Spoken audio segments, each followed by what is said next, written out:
listening to Focus on Africa on the BBC World Service. I'm Paul Bachwinga.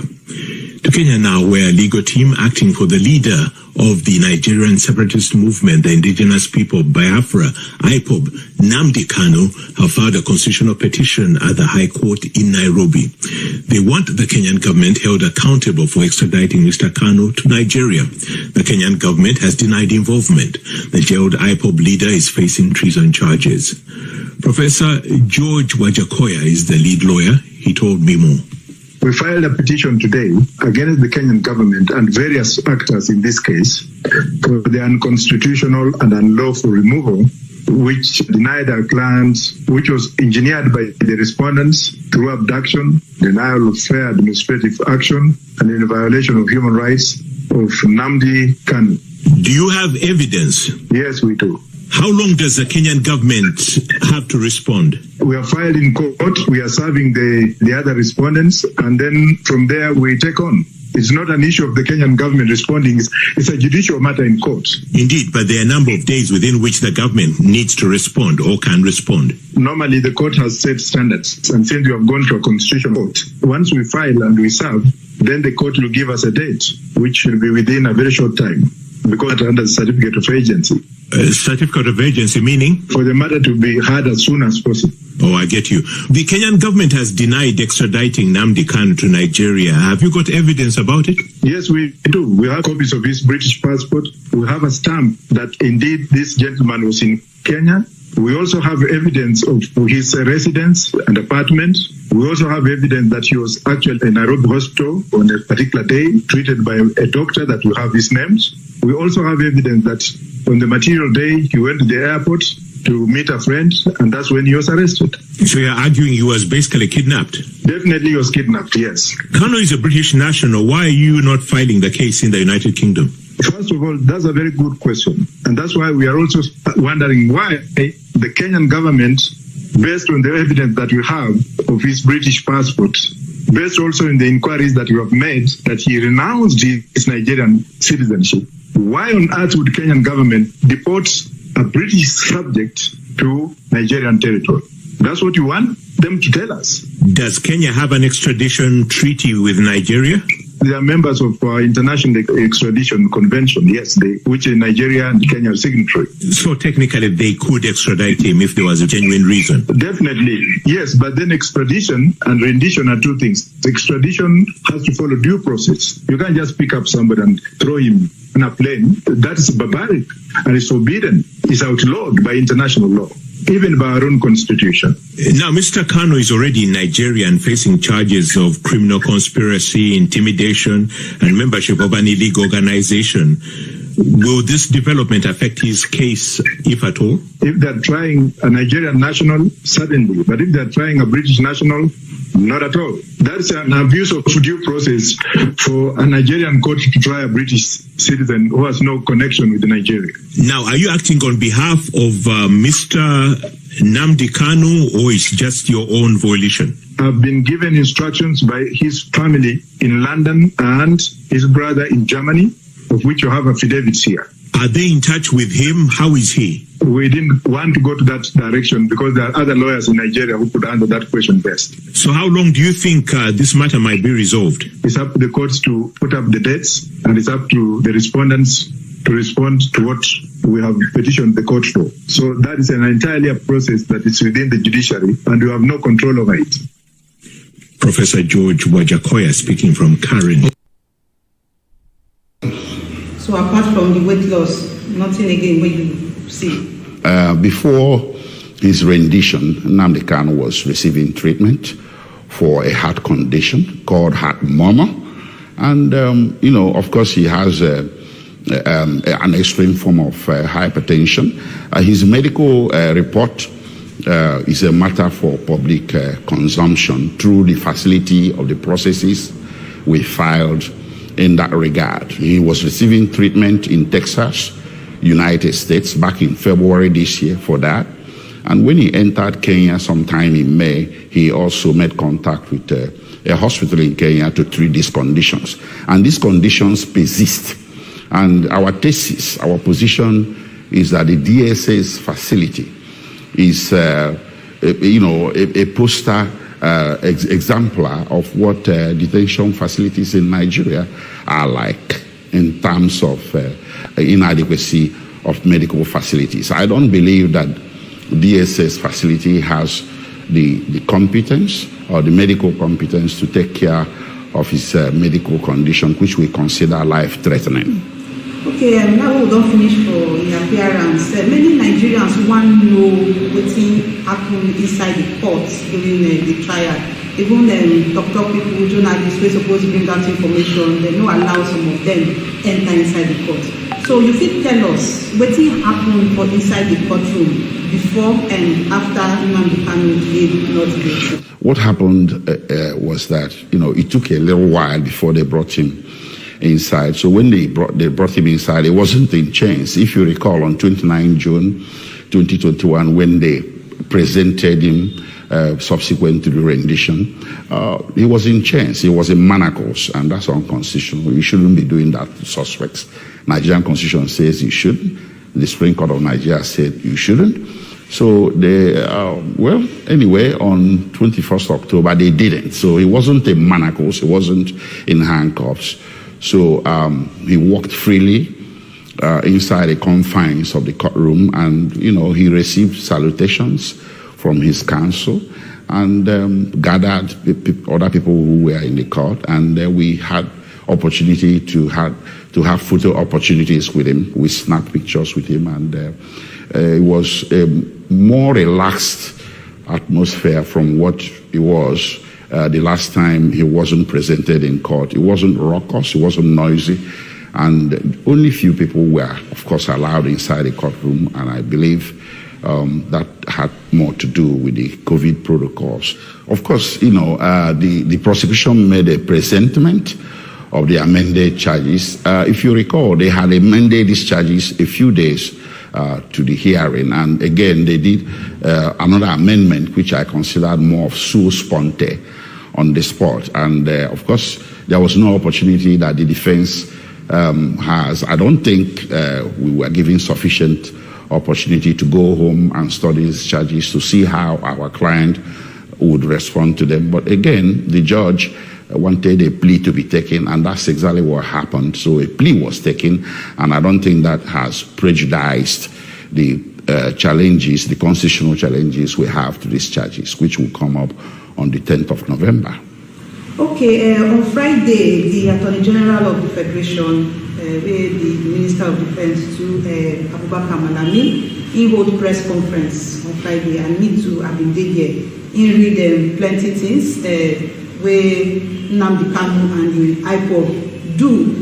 Some of the things we talk, he say, in some accused for Nnamdi Kanu, saying instigate violent attacks for democratic institutions like correctional centers, police stations, INEC offices, and others between October 2020 and June 2021. As Malami talked this thing on Friday, you don't tell your client Nnamdi Kanu about this latest development. You have asked me this question now about the press conference that was done by the Attorney General on Friday. It's quite surprising that a day after these hearings, I think it was a day after or 2 days after, the Attorney General saw the occasion to address a press conference, that is diametrically removed from what happened in court. You see, Attorney General should be reminded that, despite his duality of role under Nigerian Constitution, he's also the Attorney General of everybody. His job is not regime protection. His job is to uphold the law and see that justice is done to every Nigerian citizen, and even foreigners who happen to find themselves in Nigeria. What he appears to be saying on Friday is akin to saying that the witch cried at night and the baby died in the morning. Therefore, the witch killed the baby. You see, he read off all these allegations without substance. He never presented any evidence. And we have this particular one concerning the NSAS protest. We had commissions of inquiry. across the country, particularly in Lagos. And I think they had one in Imo State as well that I know personally about. And there was nothing from any of these commissions of inquiry that returned an indictment of Mazi Nnamdi Kanu or IPOB in the aftermath of the NSAS protest. So that accusation was made in bad faith, and it's intended to poison the minds of the public and also to prejudice the mind of the court as well. It's a highly prejudicial interview, and we are studying the contents to see whether there is going to be any legal reactions that should come from our side. Okay, we never finished with the accusation where Malami Nakpo Nnamdi Kanu said. He also Thursday on 21st October 2020, your client do online calling radio program or when you use Radio Biafra to instigate IPOB members and NSAS. Wait, listen, I understand the question. You see, this matter is sub judice. I want to break it down. No, I can't allow us to go into an excursion of what is before a competent court of law in Nigeria. If the Attorney General doesn't want to keep the rules of sub judice, this is a matter before the court. If he has any evidence that our client was caught up in any wrongdoing or criminality, he should know better than anybody else that the proper forum for presentation of that evidence is a court of law, not calling press conferences. So if the Attorney General is preempting the Nigerian judiciary, if the Attorney General is disrespecting the Federal High Court, I will not play that game and stay here and disrespect the Federal High Court.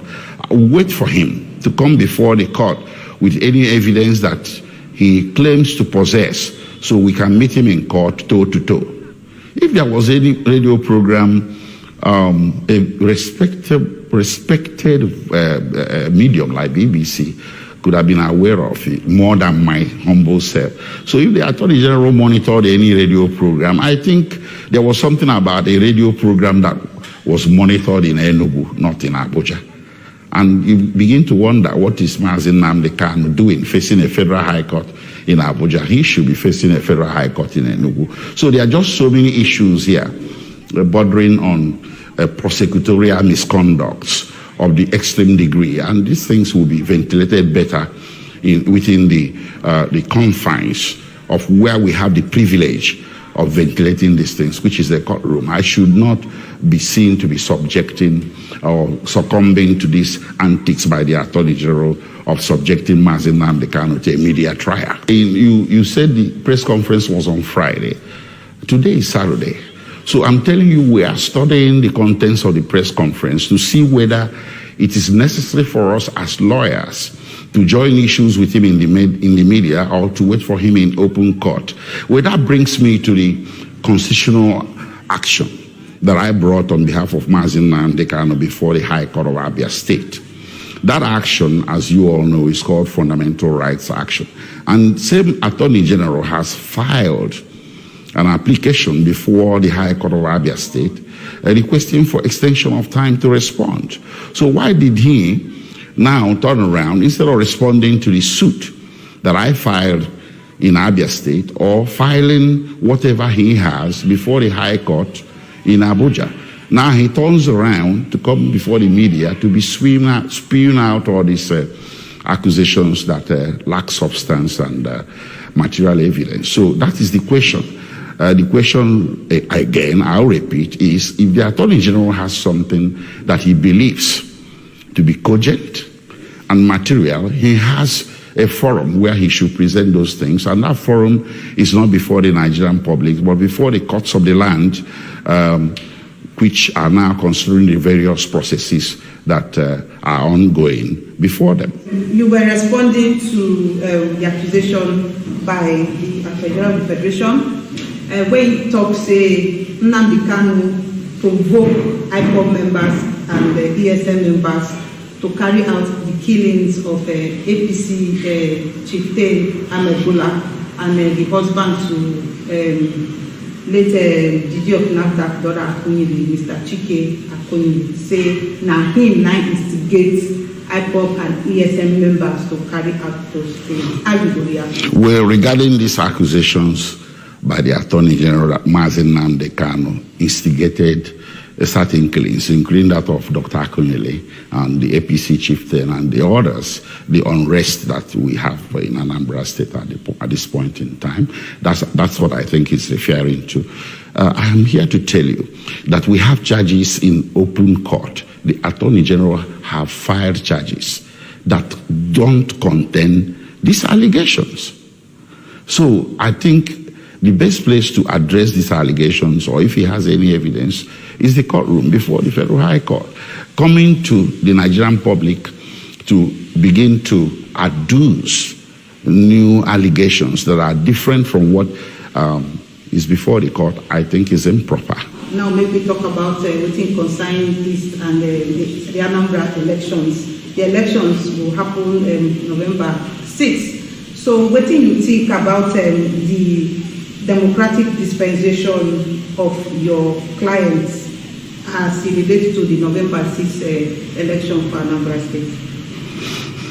Well, you see, there are more important issues in Nigeria than elections. Elections can come and go, but those issues will remain. The issues are clear, that a lot of people who are Nigerians are no longer happy being Nigerians. It doesn't make them unpatriotic. It doesn't make them criminal. One of the ways citizens express their unhappiness with the system or with how their country is going is by engaging in agitations. And my clients happen to be engaged in agitation. And that agitation is informed by their right to self-determination, which is not a crime. I don't think criminalizing the demand of a people, of millions of people. You see, this is beyond IPOB. The restiveness in this country is also rampant in the western part of the country. And parts of the north are also restive. I'm not talking about the terrorists in the north, but civil restiveness. So it indicates an overall unhappiness that is coming from vast majority of Nigerians with the way things are, with the way the system is structured. And that is something that does not deserve a bullet. It does not deserve prosecution, which is now turning to be a persecution. What it deserves is dialogue, civil engagement, constructive engagement. That's the only way you get to the position where everybody will be comfortable with an arrangement for a new Nigeria that would ensure equity and social justice for all. If somebody is saying, I want out, I don't want to be a Nigerian anymore, he's not committing any crime. And that is why you see this slew of nations around the world being very understanding of the matter and offering political asylum to members of IPOB. Number one is Britain. You see, if what IPOB is doing is illegal, is criminal, why would a major power like United Kingdom consider that IPOB members are entitled to asylum in UK?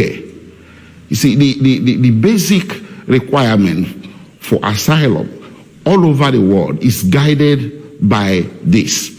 Anybody that possesses a well-founded fear of persecution simply because he possesses, he subscribes to a political opinion the government of the day is wishing to suppress by means of punishment of some sort, that qualifies you for protection, for refugee status, for asylum status. IPOB members have been found across the world as a people that possess a legitimate political opinion, which is self-determination, that the government of the day is wishing to suppress by means of punishment of some sort. That is what we are dealing here. It's bigger than any election. And anybody that is asking you for a referendum is conducting himself within the framework of the law.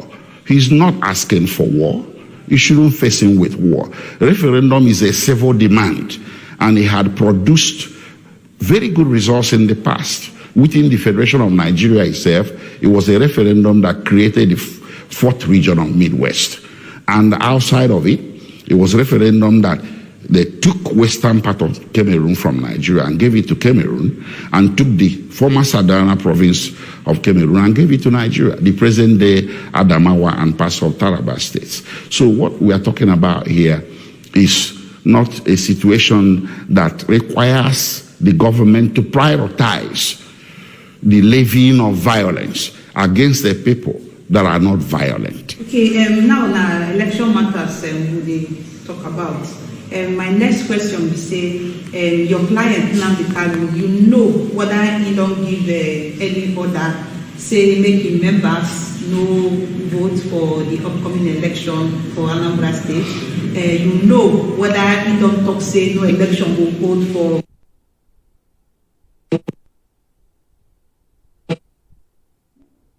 the southeastern region. That is the next question. I can tell you on good authority that what concerns Nnamdi Kanu at this point in time is this question.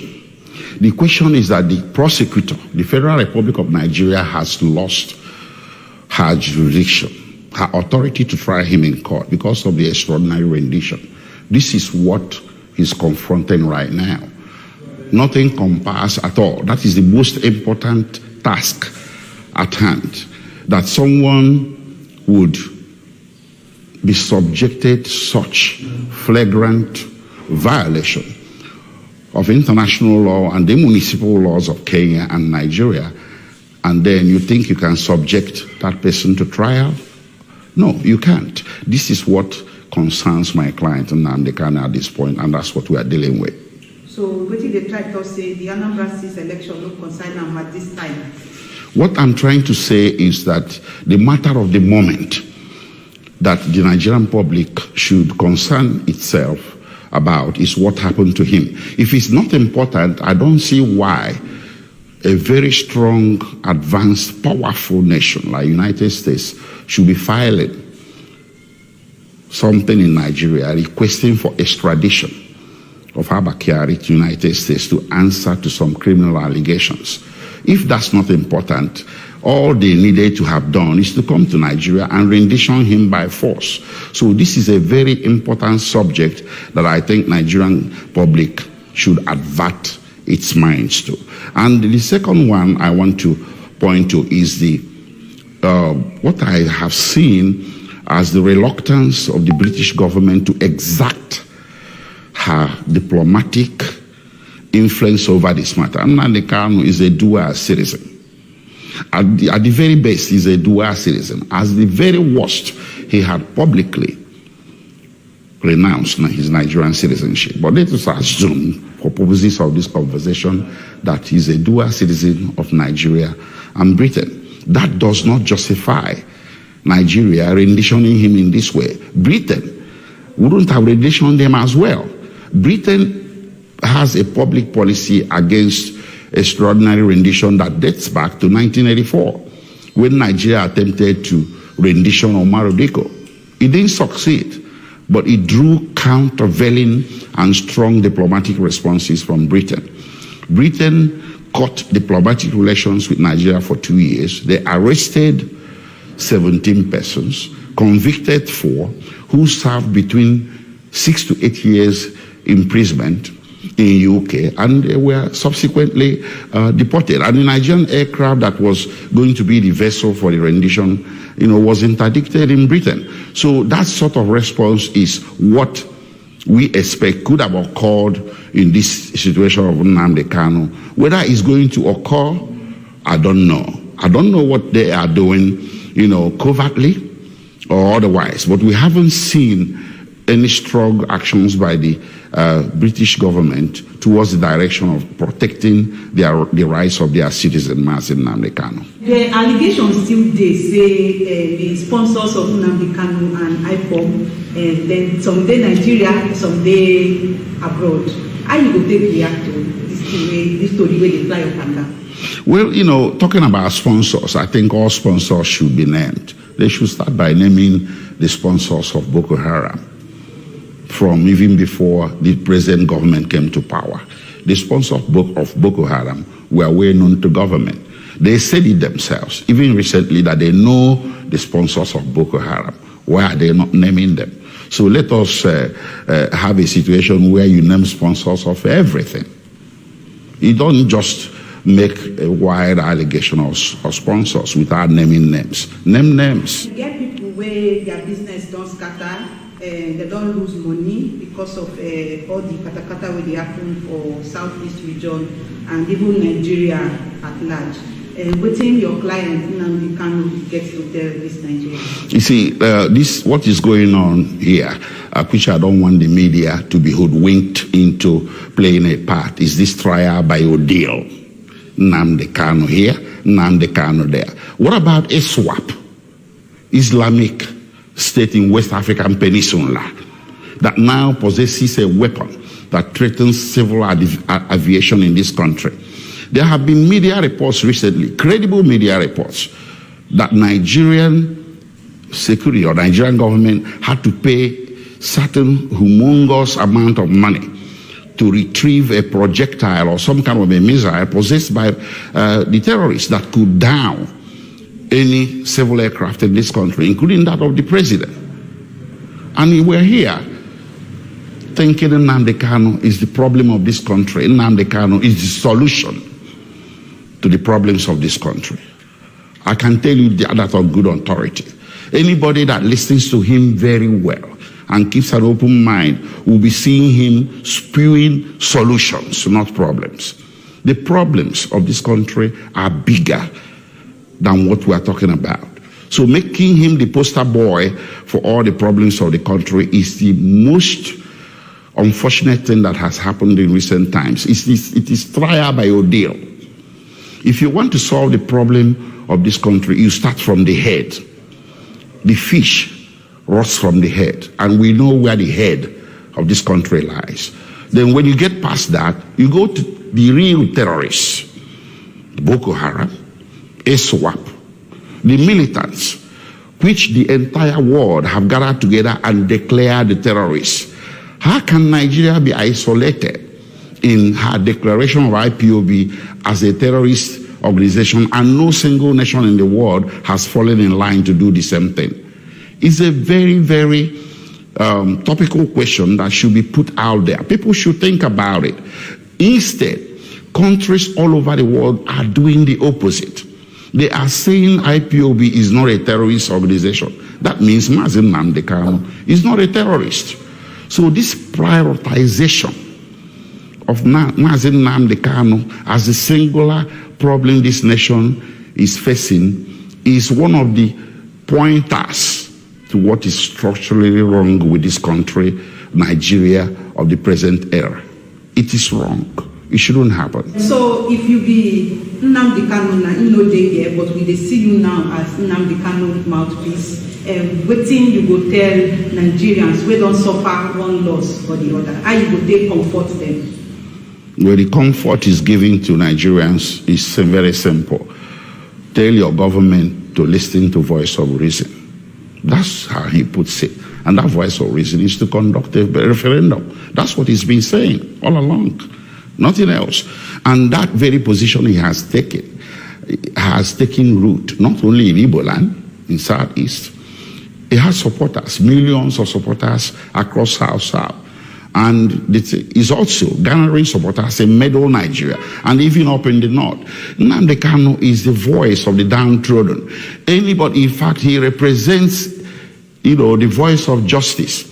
So if you listen to him and as a government and keep an open mind, what he is saying really is not something that should threaten the state. It's something that in the end will benefit everybody.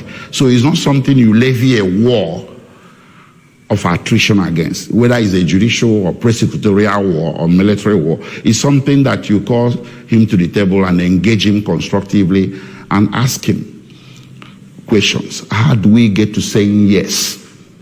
He's not a lone voice in the wilderness. He represents the voice of millions of people that cuts across Nigeria. Nnamdi Kanu dey for DSS and he tried to go on. Yet everything still dey go on as usual.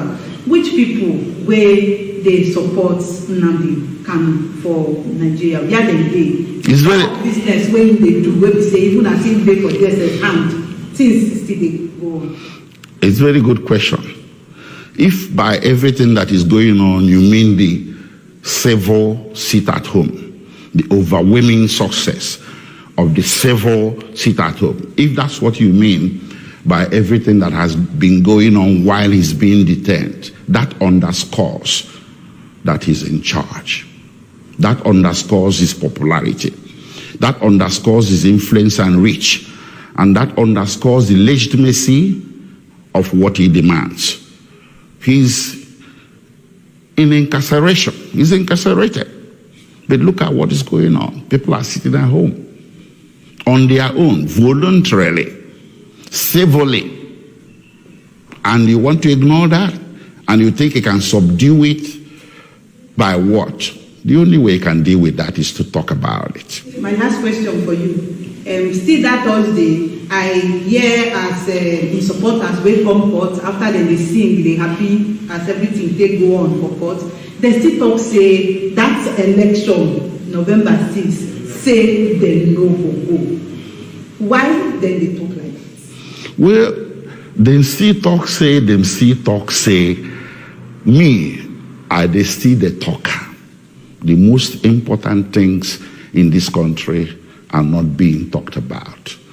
Why are we married to elections within a system that is so dysfunctional that even your elections are highly questionable? That's what I think Nnamdi Kanu seems to be saying. So it goes beyond the election boycott or this mantra of no elections. He's instead saying there are issues that are more important than elections that need to be addressed first. Why this obsession with the elections within a system that is so sick, so dysfunctional, that when you deal with these issues first, elections will come naturally without any let or hindrance. Now that they are denying the fact that Nnamdi Kanu was arrested in their place and also handed over to the Nigerian government. But I can assure you that by the time we finish with them at the international court, they will not remain the same. What's important at this stage, and I've already made known to the world, is that he was arrested at the airport on the 19th day of June 2021. And he was taken to an unknown residence. That is a fact. He wasn't taken to a custody, and they recognized the official custody of the police over there. He was taken to an unknown residence where he was subjected to inhuman treatment. Nnamdi Kanu was tortured, maltreated, and beaten, mercilessly beaten. So these are facts within our knowledge, confirmed by him to us. So after spending 8 days in their custody, illegal custody, they now beckoned on the Nigerian counterpart to come for him. And by the time they came, Nnamdi Kanu was apparently unconscious at the point they came to pick him. He was unconscious, he was lifeless at the time they were back taking him to Nigeria. So, and consequently they brought him here. So now, to tell you the level of their conspiracy and the desperation to get him jailed at all costs by enemies. They brought him here on a Sunday, and the federal government is fully aware that I'm the lead counsel to Nnamdi Kanu. And there's a charge against him before the court, which has been subsisting has been going on. Because after invasion of his premises on the 14th of September 2017 by the Nigerian military and soldiers, who killed over 28 persons in his house, and by act of providence he was narrowly escaped. We filed an application before the court for an inquest into what transpired in his house on the 17th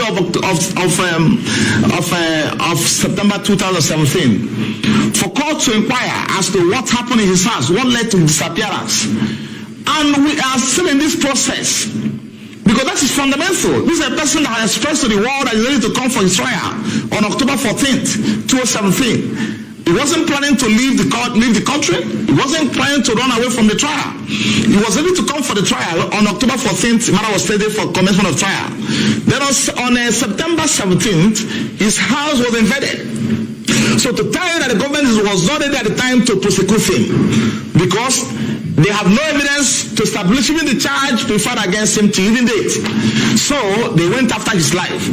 Now it's compelling on the part of the court to inquire what happened to this person I granted bail. What led to his disappearance?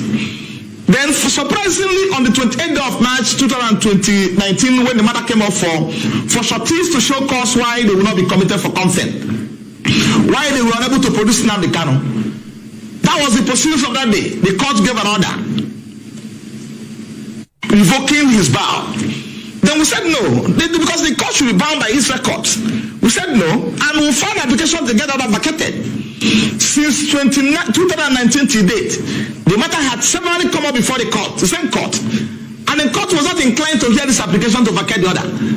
And the worst thing is that the federal government has not filed any response to this application before the court. They not filed a response in counter to application to get that vacated. They were not interested. What they are interested is to how to get in Nnamdi Kanu at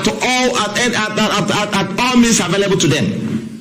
So now he was brought into this country on Sunday after being detained, maltreated, subjected to all forms of inhuman treatment, and inflicted with severe injuries on account of handcuffs that lasted on his house for over 4 hours till before he was brought to court. And you can see him on handcuffs in court on that day. Those injuries are still there, and a number of medical issues he's having today on account of what was the kind of treatment that was meted out to him. So they took him to court on a Tuesday.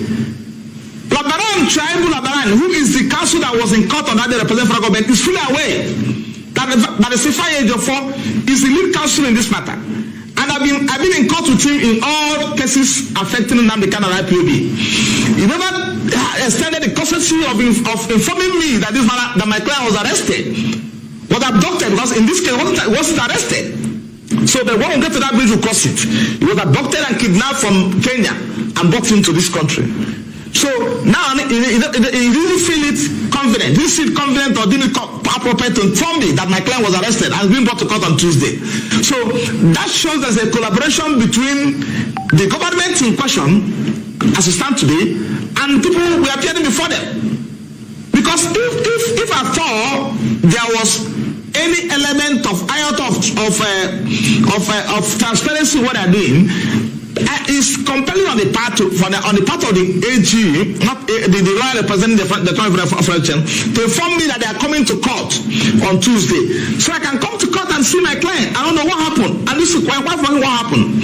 So on Tuesday, they took him to court, and the court asked them, "Where is Barrister Ejiofor? Is he not in court? Is he not informed? Was not informed?"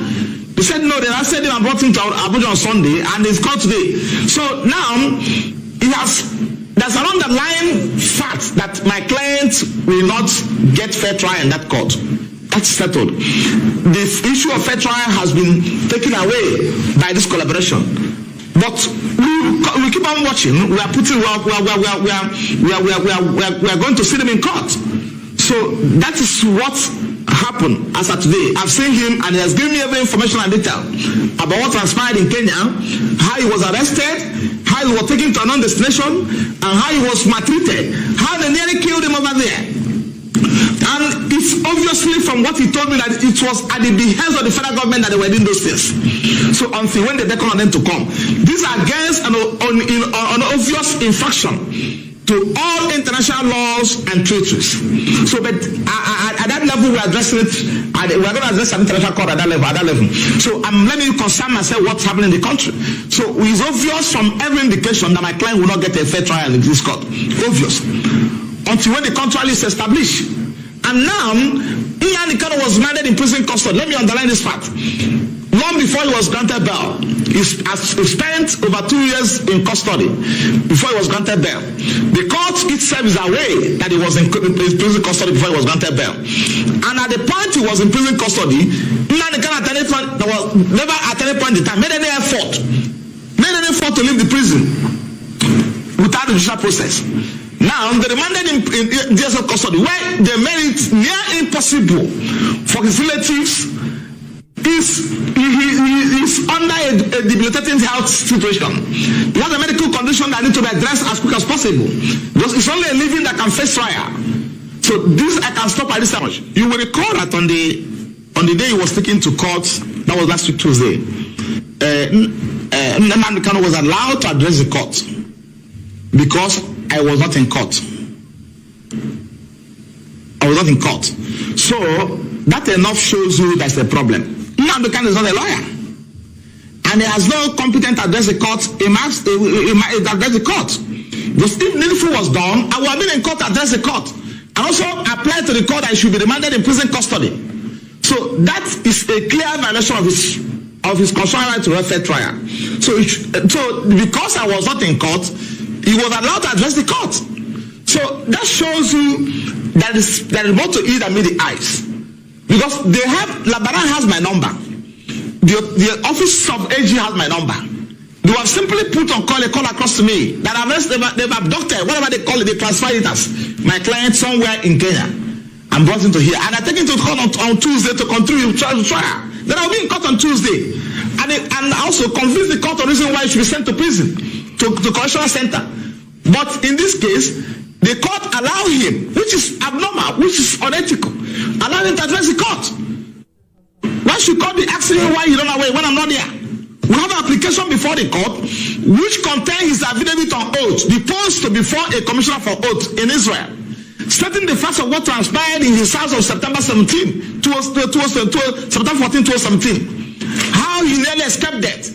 How he was ready to come to court on 14th of October 2017 to face trial. Then these are before the court, and court never entertained it. Court never entertained it. These are record black and white before the court. Court has never entertained this application before the court.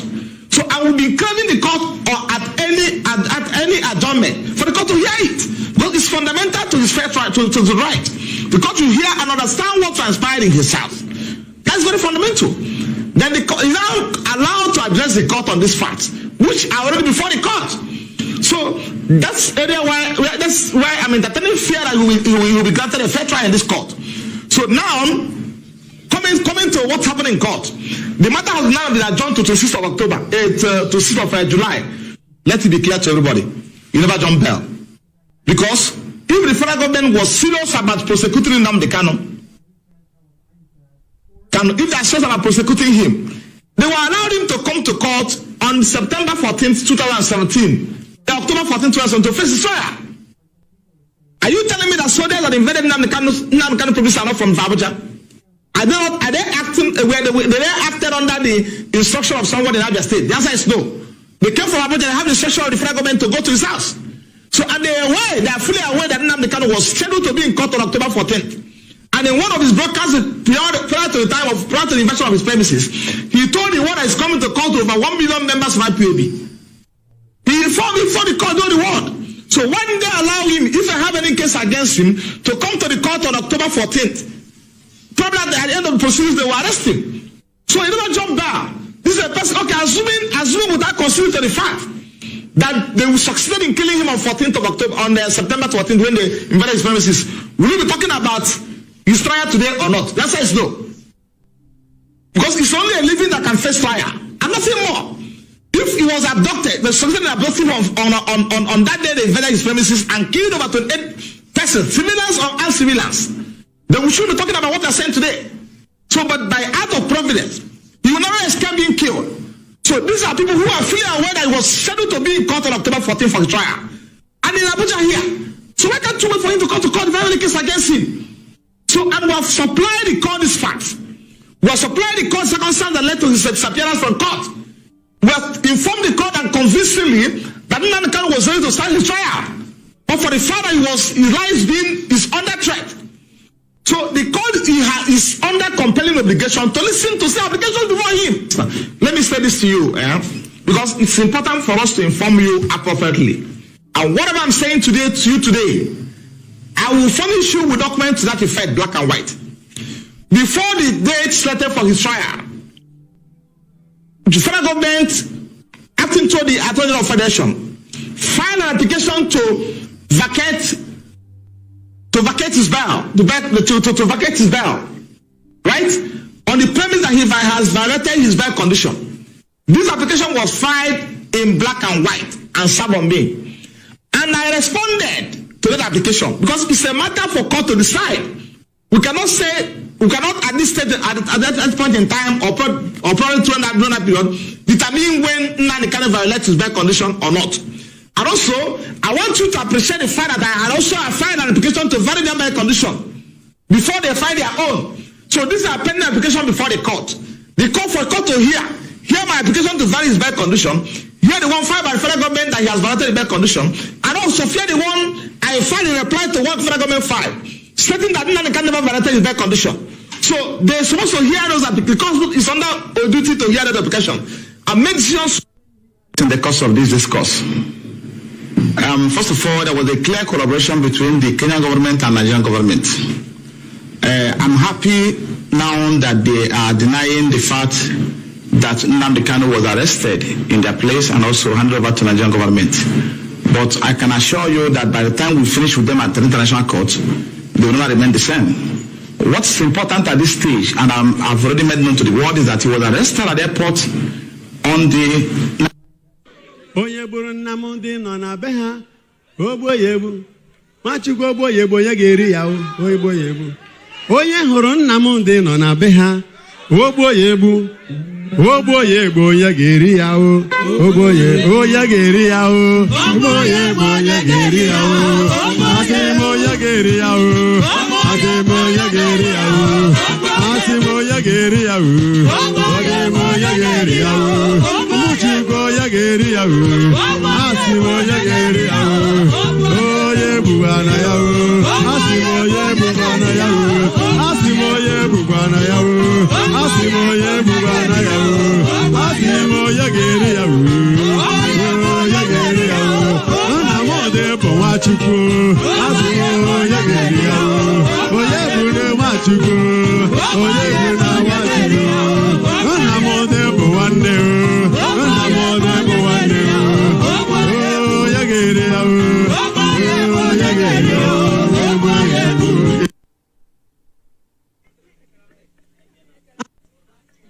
On the spirit world, I didn't start this as a priest.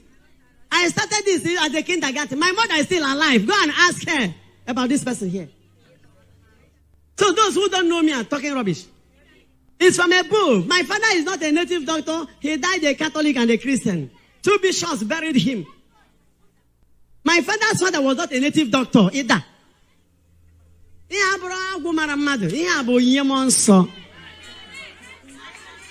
Amen. So, on the issue of this Nnamdi Kanu, listen, what I'm saying now, I know is going viral. Nnamdi Kanu is a delicate material.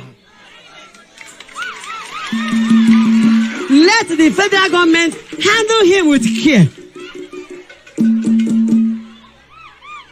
There is a kind of bone that you may mistakenly swallow. You have to be careful in bringing it out or in sending it down.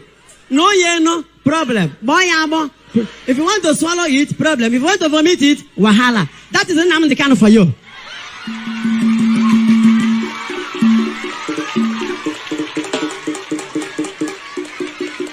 So we have to be careful. I will rather plead with the governors that came for Bazaar. Both my governor, Ugwai, His Excellency, and the governor of Eboy, Dave, and other governors in Igbo land. You better come together without delaying and have a meeting on how to bring out this bone so that the entire cardiothoracic zones will be preserved, devoid of harm to other sensitive nervous organs. Because other sensitive organs can be affected, and paralysis may be the resultant effect. Abure ebeni no dudu bere ka na-eti. O were ebe odudu ga-ebe. Gwa nwanne gị na abure ebeni no anaghị eti odudu bere ebe niile.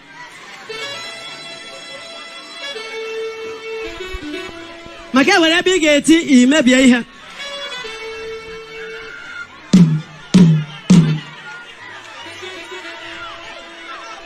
Ọ maka ndị na-eti odudu. Igbo presidency is like the second Niger bridge. It will never be completed. Or maybe like Ogoni cleanup. They flagged it off the first time, second time, third time. Instead, they will go there to destroy people's houses. How about the 30,000 minimum wage? These are promises made. Or we will return you back to 86 naira per liter petrol pump price. What happened? None of these things will ever happen.